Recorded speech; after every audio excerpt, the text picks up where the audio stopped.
The first thing we need to think about when playing Texas Hold'em are what hands we should play and what hands to throw away. In the next few sections, I'm going to get into specific detail about what hands you should play in what positions. Throughout the poker school, you're going to hear me throw around the term position quite a bit. Now there are 3 positions at the table: early, middle, and late. The first 3 seats are generally considered early position. Then we have middle position, and the button and the 2 seats directly to the right of the button would be considered late position.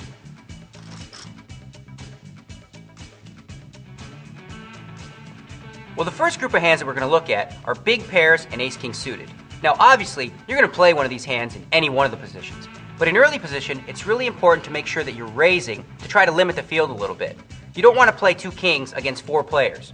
Now, moving on to middle position, if you've already had some action in front of you, again, it's important to raise, but you should be raising a little more to protect your hand. Now in late position, this is the best possible spot you could be in. You've already seen all the action in front of you, you're going to get to act last on every single street, which is a huge benefit in Texas Hold'em. Now again, with one of these hands, you should raise. So in all 3 situations, you should basically be raising with these hands. Since they're so good, you want to put more money in the pot. Now, with hands like King-Jack offsuit or Queen-10 offsuit, those are both decent hands. The problem with those hands come into play when you flop top pair with a weak kicker. Let's say, for example, you had King-Jack, which is what I like to call the rookie hand, and the flop comes King-4-5. Well, if you catch that king on the flop, you're going to be sucked into the river. And if somebody has a better kicker than you, Ace-King or King-Queen, you're just going to be losing a lot of money with that hand.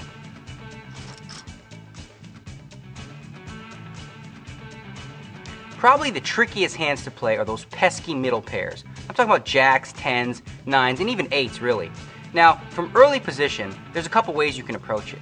Limping is sort of a cautious way to see what happens behind you, but generally, it goes along with my style. It would be to raise with these hands and try to sort of isolate and maybe play it against one opponent. Now, for middle position, it would depend on what happened ahead of you. If nobody's raised yet, well again, you'd play just like you would in early position, and you'd raise. However, if somebody's already raised in front of you, and you're looking down at 2 8s, I don't know, if the guy's raising from early position, chances are he's got a real good hand. With 8s, I think I would just call there and see a flop. If you catch an 8, now we've got a real hand. From late position, if nobody's entered the pot yet, this is a perfect kind of hand you want to attack the blinds with by making a raise. However, again, if there's a raise in front of you, I just call. Now, if you're facing a raise and a re-raise, well, how can 2 8s or 2 9s be good? That's a time to save some money, throw it away, and don't find yourself in a bad spot with 8s up against a bigger pair like queens or kings.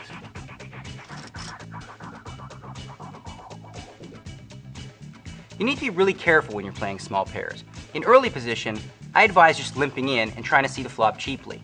Now, you could fold, and that's probably what the books would tell you to do. The other option would be to raise. And now I'd only recommend raising if you feel like you've got command of the table and that the blinds are really on the conservative side. Now for middle position, if nobody's entered the pot yet, lean towards raising and trying to attack the blinds. However, if there's already been some limpers, well then you can limp along as well and try to see a cheap flop. Now, if there's been a raise already, if it's a small raise, maybe you can see a flop and try to flop a set. Now from late position, this is ideal.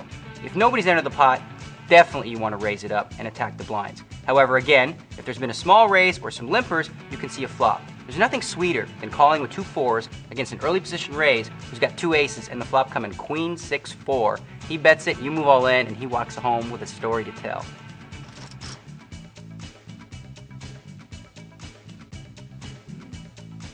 Suited connectors. Now we're getting into the fun stuff. If you play these hands correctly, you can win yourself a lot of money. From early position, with a short stack, you just got to throw it away. If you had a big stack though, you might be able to throw in a small raise for deceptive purposes.